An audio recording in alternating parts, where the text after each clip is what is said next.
সেই জন্যে আপনাদের সবাইকে ধন্যবাদ। স্পেশালি প্রচুর মহিলারা আছেন, অনেক মহিলারা আমাদের পাশে থাকেন সবসময়। আমি যত সভা করেছি প্রচুর মানুষ এসছেন, প্রচুর মহিলারা এসছেন সবসময়, সেখানে সবাই আমাদেরকে সাপোর্ট করেন। আমি জানি তার একটা বিশেষ কারণ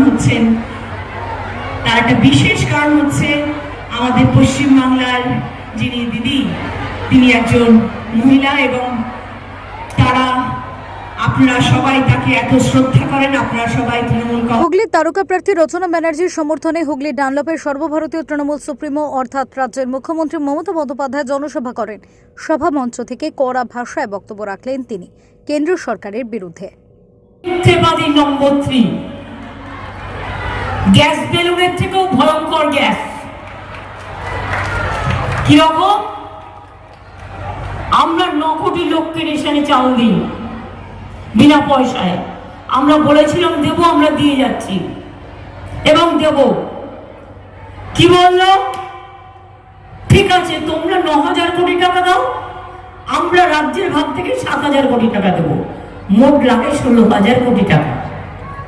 এবার 16,000 কোটি টাকার মধ্যে মজা শুনবেন, আমরা আমাদের এই গত 2 বছরে, মানে 21 সালে আমাদের নতুন সরকার আসার পর, কোভিডের পর, আমরা এই 2 বছরে 9,000, 18,000 কোটি টাকা দিলাম।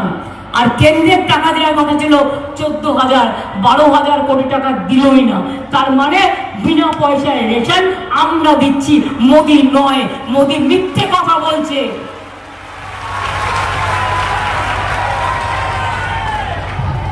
এত মিথ্যে কথা বলে ভোটে জেতা যায়? এত মিথ্যে? আপনারা দেখলেন কিছুদিন সন্দেশখালী নিয়ে নাটক করে বেড়ালো,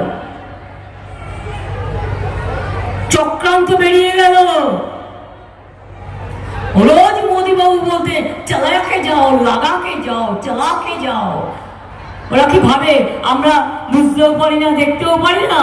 আমাদের চোখ নেই, কান নেই, আমাদের সব আছে। কেয়া লাগাকে জায়গা। মনে রাখবেন, একটা মেয়ের কাছে টাকা বড় কথা নয়। আত্মসম্মান যদি মা বোনের পিছে চলে যায়, সে আত্মসম্মান কখনো ফিরে আসে না। এটা তো জঘন্য অপরাধ। যে সে জানে না, তাকে দিয়ে কি লিখিয়ে নেওয়া হচ্ছে, যেটা আগেকার দিনে হতো। আজকেও এই একবিংশ শতাব্দী, এই শতাব্দীতে এসেও আমাদের বলতে হবে যে আমাকে লিখিয়ে নিচ্ছে, আমার উপর ধর্ষণ করা হয়েছে। বেচারা জানতোই না, তারা এখন সমস্ত বলছে টিভির কাছে দেখে দেখে, যেটা আমরা দেখতে পাচ্ছি। মাননীয় রাজ্যপাল, আমার কি দোষ আপনি বলুন? আমি তো জানিই না ঘটনা পুরো। বলছে দিদিগিরি নেই চলেগা। আমি বলি ও তো সচ है, दादागिरी नहीं चलेगा, दीदीगिरी नहीं चलेगा। लेकिन राज्यपाल, पहले आपको तो पदत्याग करना चाहिए। Who are you to torture the women?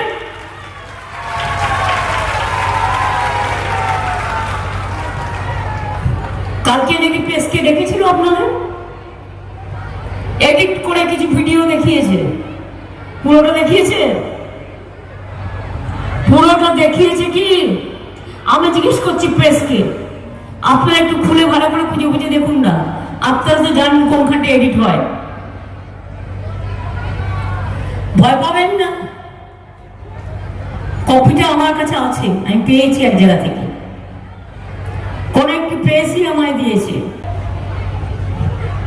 যে কথা বলছিলাম আপনাদের,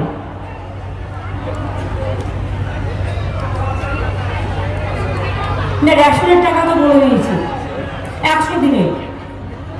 গরিব লোকেদের টাকা দিল না 3 বছর।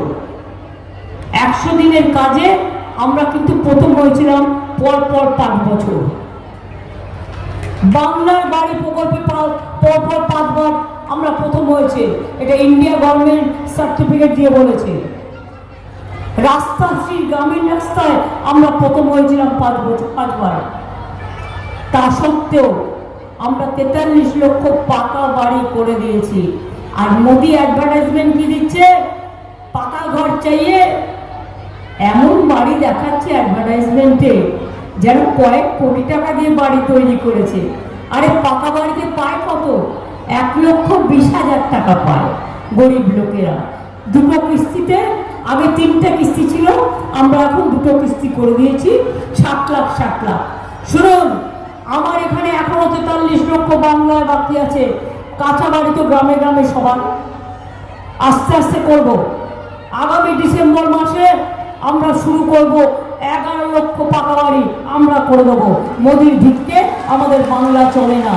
মিথ্যে পাহাড়ি একখানা, দুর্যোধন দুঃশাসন থেকেও ভয়ঙ্কর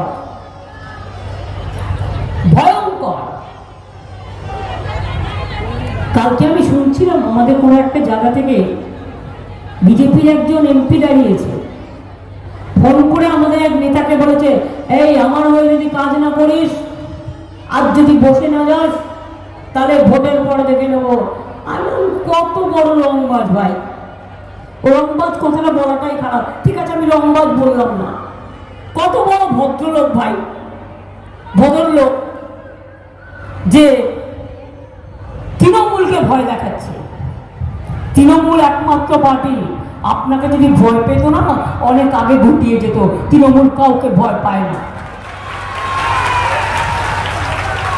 34 বছর লড়াই করে সিপিএমকে যদি ছুঁয়ে ফেলতে পারি, আপনাকেও লড়াই করে ভারতবর্ষ থেকে ছুঁয়ে ফেলে দেবো, এটা মাথায় রাখবেন।